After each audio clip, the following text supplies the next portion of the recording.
the evolving situation is being monitored very closely, and you would have noticed that from time to time, almost every second day or third day, the Reserve Bank is coming out with certain announcements. Now, in this kind of environment, I thought it was necessary that I speak to a wider audience and convey the resolve of the Reserve Bank of India, our approach, and how we are going forward. Today, I propose to make certain announcements, and the statement is a bit long, as I said last time, because I have tried to make it as self-explanatory as possible, and so that there is adequate clarity, and since we are not able to hold a press conference, the meaning and the details are conveyed to the maximum extent possible. So as I just said, everywhere, as also in India, the mission is to do whatever it takes to prevent the epidemiological curve from steepening any further. Human spirit is ignited by the resolve to overcome the pandemic. It is during our darkest moments that we must focus on the light. As Mahatma Gandhi said in his famous address at Kingsley Hall, London in October 1931, and I quote Mahatma Gandhi, "In the midst of death, life persists. In the midst of untruth, truth persists. In the midst of darkness, light persists." Before I begin, I wish to place on record our gratitude to all the functionaries and personnel in the government, the private sector, banks and other financial institutions who risk their lives on a daily basis by going to work or by working from home to fight the pandemic by keeping essential services fully operational. Our deepest appreciation goes out to doctors, healthcare and medical staff, police and law enforcement agencies who are at the front line. In the RBI, I would like to specially commend and thank our team of 150 officers, staff and service providers who are in quarantine, away from their families and are at work 24/7 to keep essential services such as currency in circulation, retail and wholesale payments and settlement systems, reserve management, financial markets, liquidity management,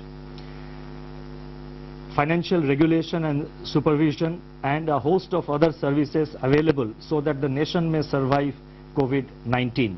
Banks and financial institutions have risen to the occasion and have ensured normal functioning. Their efforts are praiseworthy. I would like to thank my colleagues in the Reserve Bank of India who set aside personal health concerns and joined me in fashioning the array of measures taken by the RBI in the context of COVID-19. I also thank our teams for their intellectual support, analytical work and logistical arrangements. I would first like to highlight or give our assessment of the current economic situation. Since March 27, 2020, when I spoke to you last, the macroeconomic and financial landscape has deteriorated precipitously in some areas, but light still shines through bravely in some others. On April 14, the IMF released its global growth projections, revealing that in 2020, global economy is expected to plunge into the worst recession since the Great Depression, far worse than what had happened during the global financial crisis. The IMF's economic counselor has named it the Great Lockdown, estimating the cumulative loss to global GDP over 2020 and 21 at around $9 trillion, which is greater than the economies of Japan and Germany combined. Within this downturn, the projections are replete with even sharper declines in output in various countries. India is among the handful of countries that is projected to cling on somewhat tenuously to positive growth at 1.9%. In fact, this is the highest growth rate among the G20 economies as estimated by the IMF. The World Trade Organization sees world merchandise trade contracting by as much as 13 to 32%. I repeat, 13 to 32% in 2020. Global financial markets remain volatile and emerging market economies are grappling with capital flows and volatile exchange rates. Crude oil prices remain in a state of flux despite the agreement on production cuts by OPEC Plus countries. For 2021, the IMF projects sizable V-shaped recoveries, close to 9 percentage points for the global GDP. India is expected to post a sharp turnaround and resume its pre-COVID, pre-slowdown trajectory by growing at 7.4% in 2021-22. Over the last 3 weeks, there have been a few data releases on domestic developments, but they are too disjointed to allow a comprehensive assessment of the state of economy. Yet, there are a few slivers of brightness among the encircling gloom. In my statement of March 27, I had referred to continuing resilience of agriculture and allied activities on the back of all-time highs in production of food grains and horticulture, with huge buffer stocks of rice and wheat far in excess of the buffer norms. By April 10, pre-monsoon kharif sowing had begun strongly, with acreage of paddy, which as you know is the principal kharif crop, up by 37% in comparison with the last season, that is in comparison with the kharif of 2019. States such as West Bengal, Telangana, Odisha, Assam, Karnataka and Chhattisgarh are leading in sowing activity despite the lockdown. On April 15, the India Meteorological Department IMD forecast a normal southwest monsoon for 2020 season, with rainfall expected to be 100% of the long period average.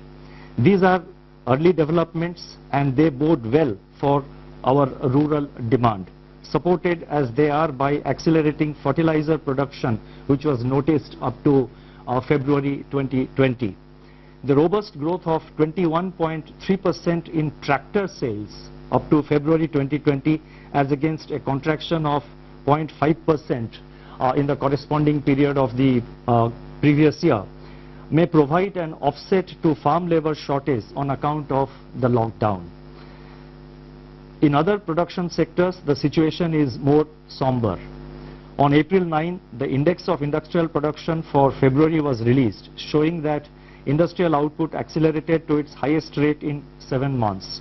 The impact of COVID-19 is not yet captured in these prints. So therefore, there is no reason to get misled by the IIP data which was released up to February, because the impact of COVID-19 comes thereafter.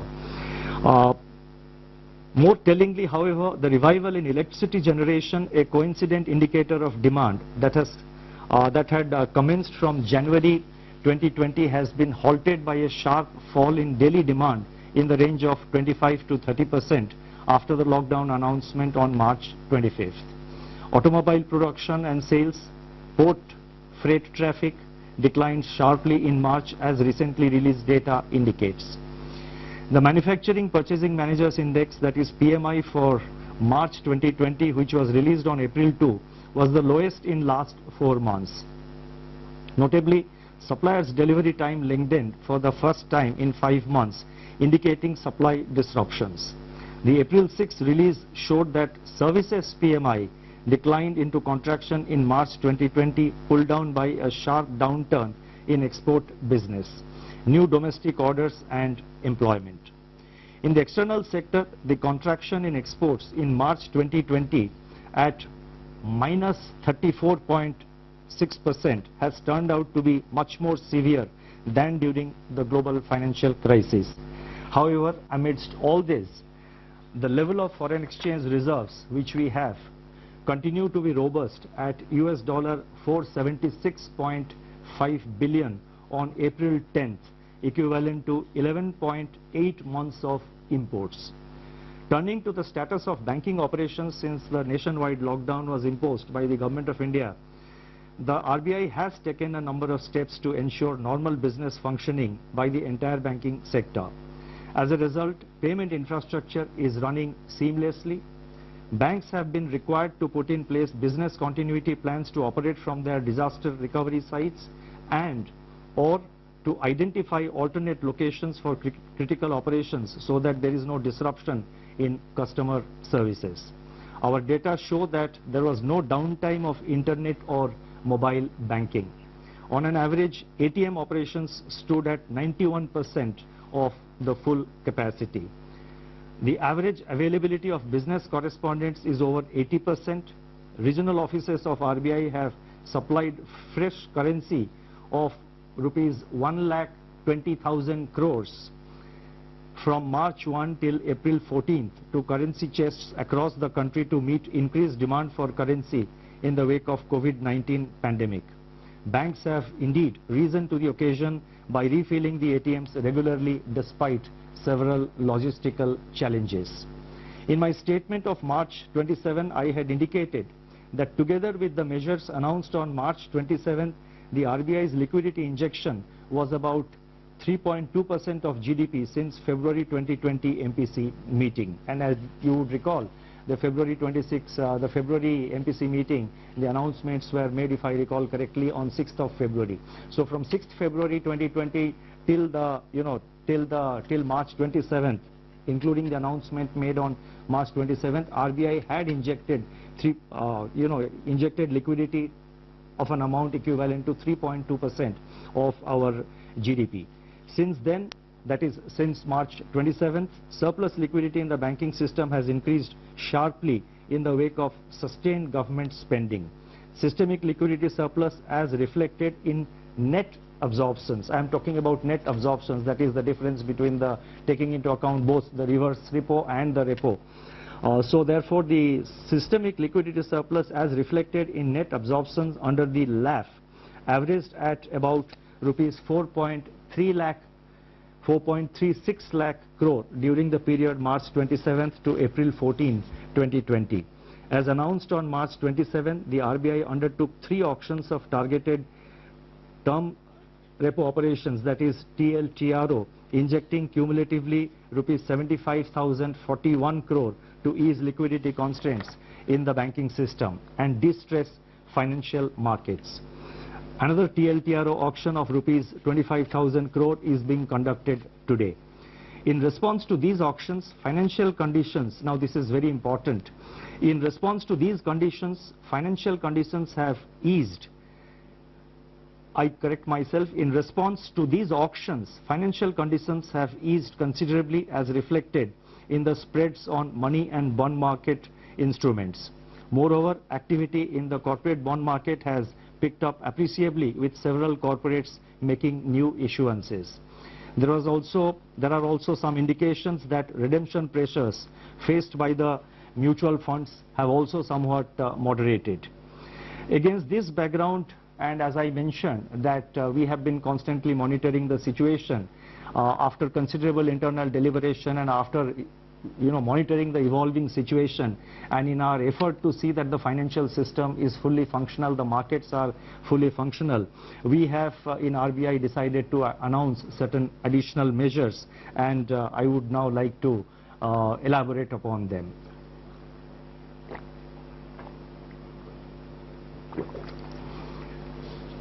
Against this backdrop and based on our continuing assessment of the macroeconomic situation and financial market conditions, we propose to take further measures with the following objectives. 1. To maintain adequate liquidity in the system and its constituents in the face of COVID-19 related dislocations. 2. Facilitate and incentivize bank credit flows. 3. Ease the financial stress. And 4. Enable the formal functioning of markets. The first set of measures relate to liquidity management. The RBI has moved in a calibrated fashion to ensure conducive financial conditions and normalcy in the functioning of financial markets and institutions. The initial efforts to provide adequate system-level liquidity are reflected in sizable net absorptions under the reverse repo operations. With this achieved, the RBI has undertaken measures to target liquidity provision to sectors and entities which are experiencing liquidity constraints and or hindrances to market access. That is, they have a difficulty in accessing the market and they have difficulty of having adequate liquidity with them. LTROs, that is long-term repo operations, which we have undertaken. So these were meant to ensure adequate liquidity at longer end of the curve, longer end of the yield curve. Exemptions from the cash reserve ratio for equivalent incremental credit disbursed by banks as loans in certain select areas and targeted LTROs or TLTROs fall in this category. In this category or in this class and sector specific measures. It is observed that deployment of TLTRO funds so far has largely been to bonds issued by public sector entities and large corporates, especially in primary issuances. The disruptions caused by COVID-19 have, however, more severely impacted small and mid-sized corporates, including NBFCs and MFIs, in terms of their access to liquidity. So we have therefore decided to undertake what we call TLTRO Operations 2, that is TLTRO 2.0. Accordingly, it has been decided to conduct targeted long-term repo operations TLTRO 2.0 for an aggregate amount of rupees 50,000 crore to begin with. Please mark my words, rupees 50,000 crore to begin with in tranches of appropriate sizes. Based on our assessment of the evolving situation and based on the pattern of utilization of this 50,000 crore by the market and in the market, it is always open for RBI to step up this amount beyond 50,000 crores as per requirement or as may be necessary to see that various segments of the market, various segments of the MFIs, the NBFCs and other institutions in terms of liquidity, they remain well lubricated. The funds availed by the banks under TLTRO 2.0 should be invested in investment grade bonds, commercial paper and non-convertible debentures of NBFCs with at least 50% of the total amount availed going to small and mid-sized NBFCs and MFIs. So therefore the emphasis will be to see that there is adequate flow to the mid-size and the small NBFCs as well as to the MFIs. The guidelines in this regard will spell out the relevant details. These investments have to be made within 1 month of the availment of liquidity from RBI, as in the case of the earlier TLTRO auctions which have been conducted so far. Investments made by banks under this facility will be classified as held to maturity HTM even in excess of 25% of total investment permitted to be included in HTM portfolio. Exposures under this facility are also not to be reckoned under the large exposure framework, and the notification for TLTRO 2.0 auction will be issued today. The next announcement relates to refinancing facilities for all India financial institutions like NABARD, SIDBI and the National Housing Bank. All India financial institutions such as NABARD, SIDBI and National Housing Bank play an important role in meeting the long-term funding requirements of agriculture and the rural sector, small industries, housing finance companies, MFIs and NBFCs.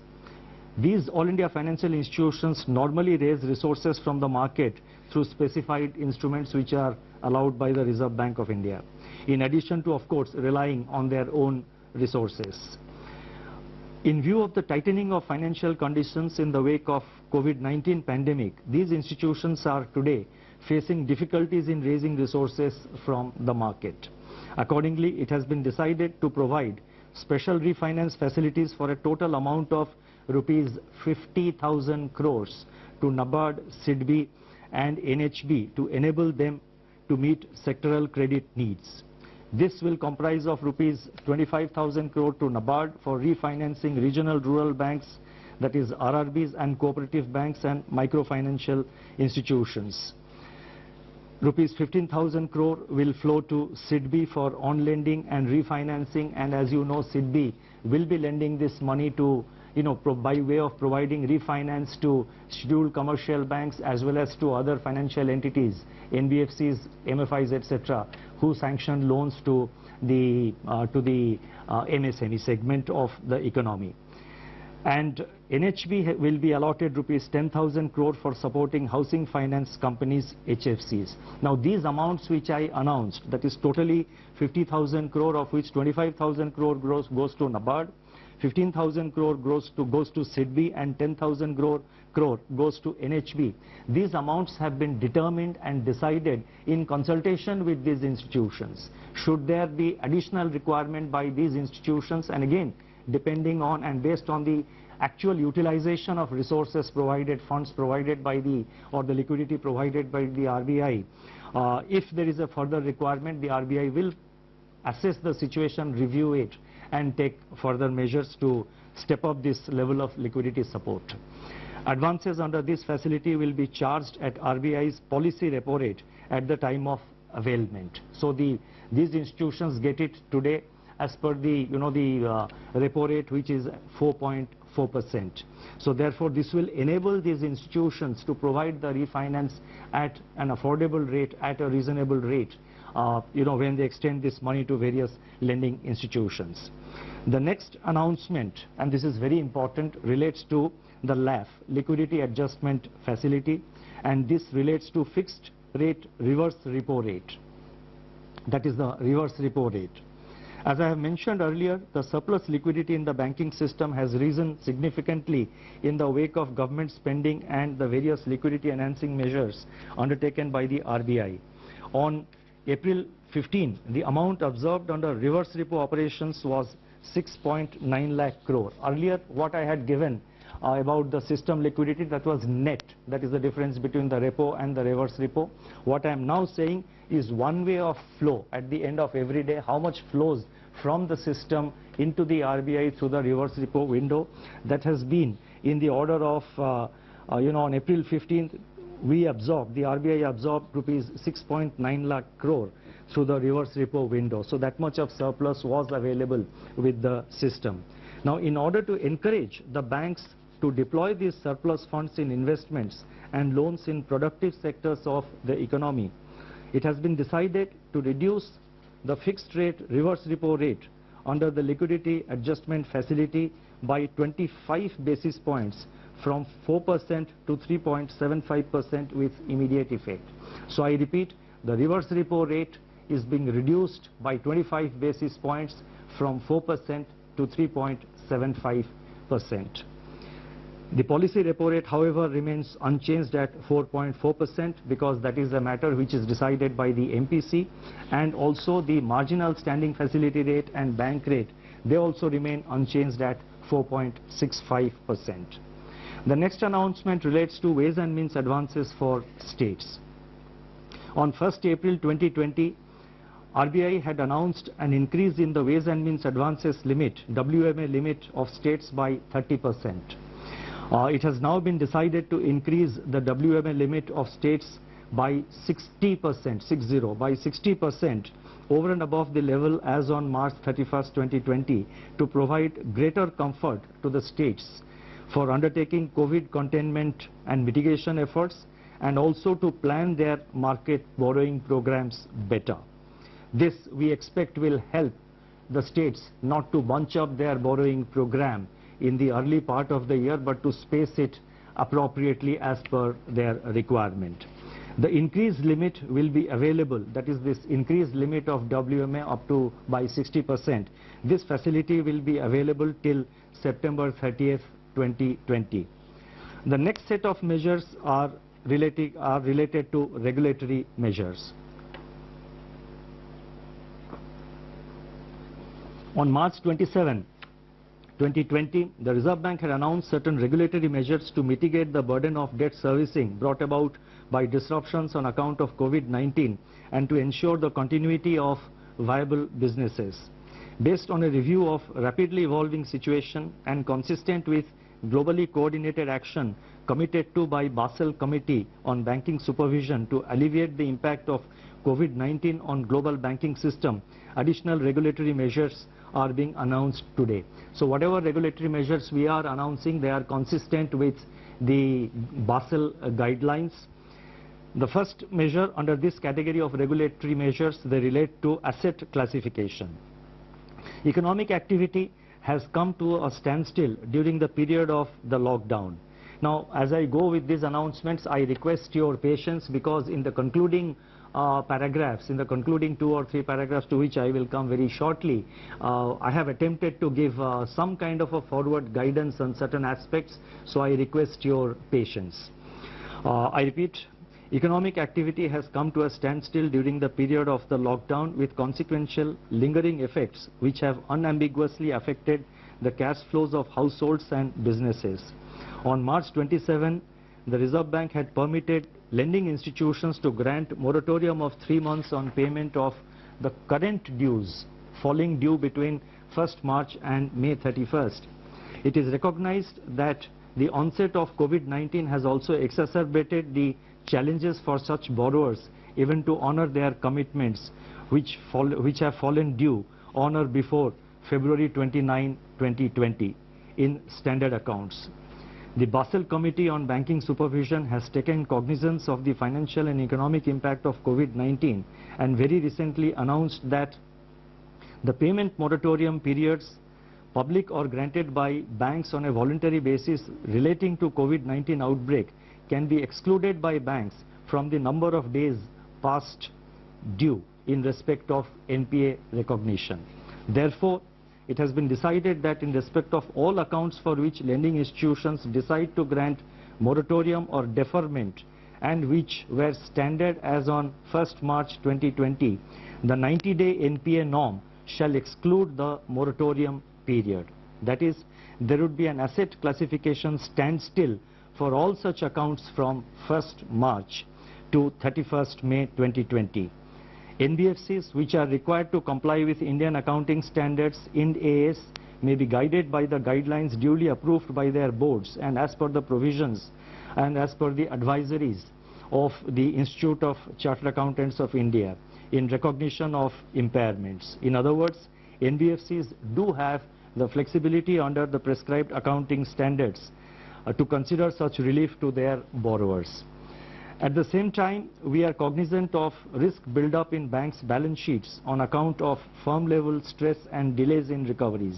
With the objective of ensuring that banks maintain sufficient buffers and remain adequately provisioned to meet future challenges, they will have to maintain a higher provision of 10% on all such accounts under the standstill, spread over 2 quarters, that is March, that is the quarter ending March 2020 and June 2020.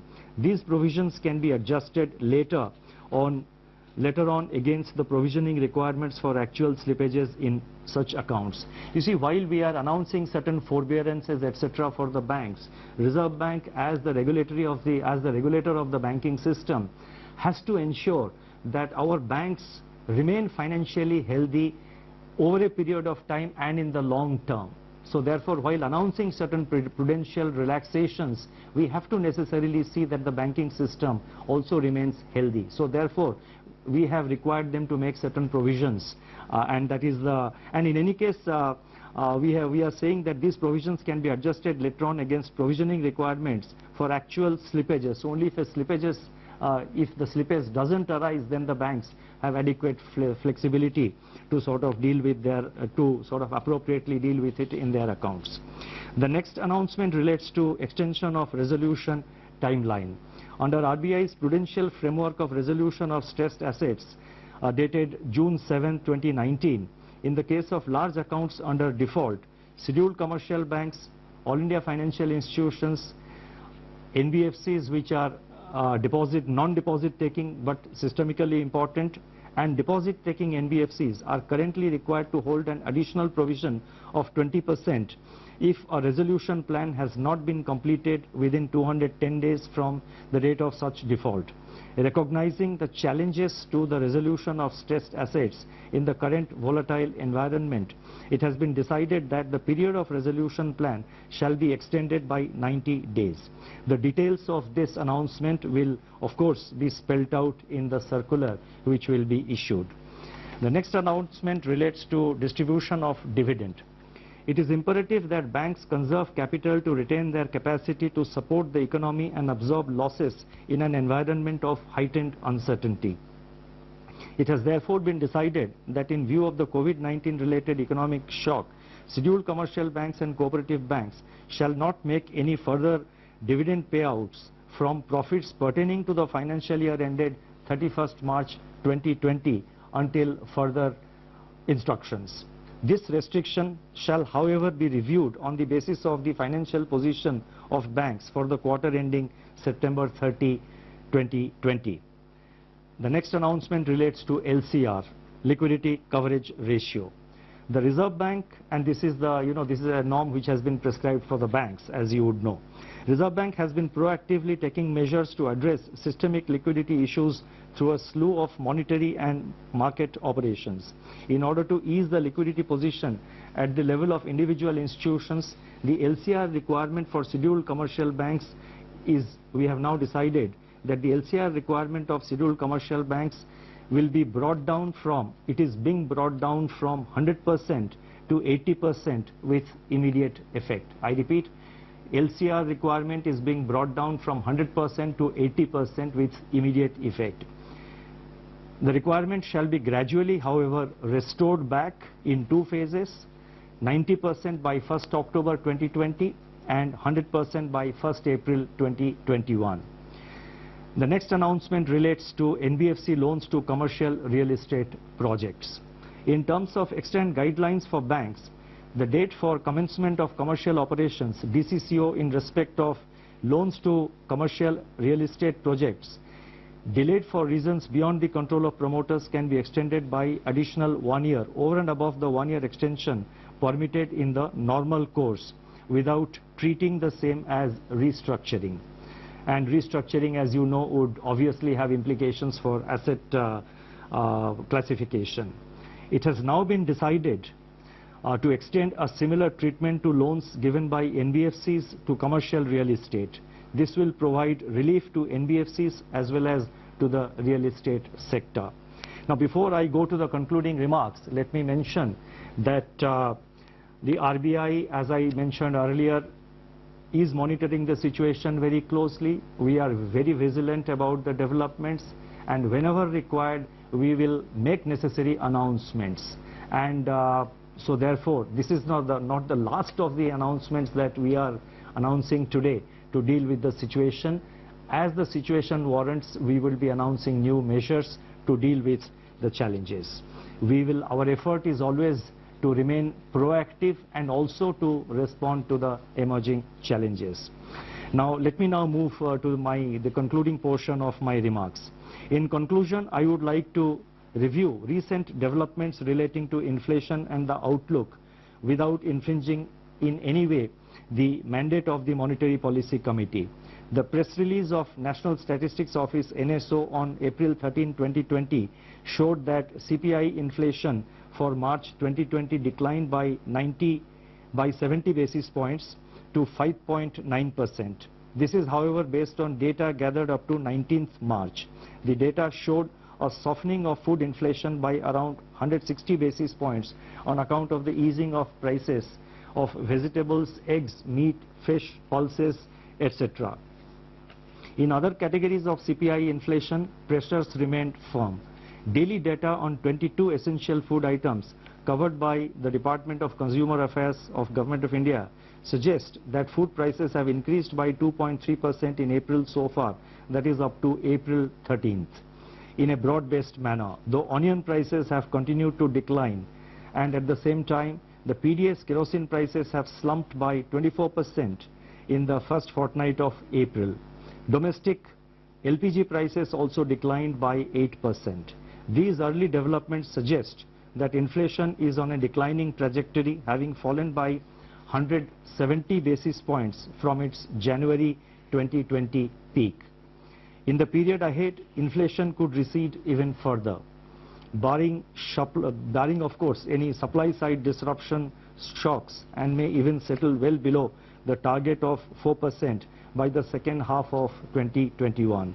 Such an outlook would make policy space available to address the intensification of risks to growth and financial stability brought about by COVID-19. This space needs to be used effectively and in time. The RBI, as I said earlier, will monitor the evolving situation continuously and use all its instruments to address the daunting challenges posed by the pandemic. The overarching objective is to keep the financial system and financial markets sound, liquid and smoothly functioning so that finance keeps flowing to all stakeholders, especially the vulnerable and the disadvantaged.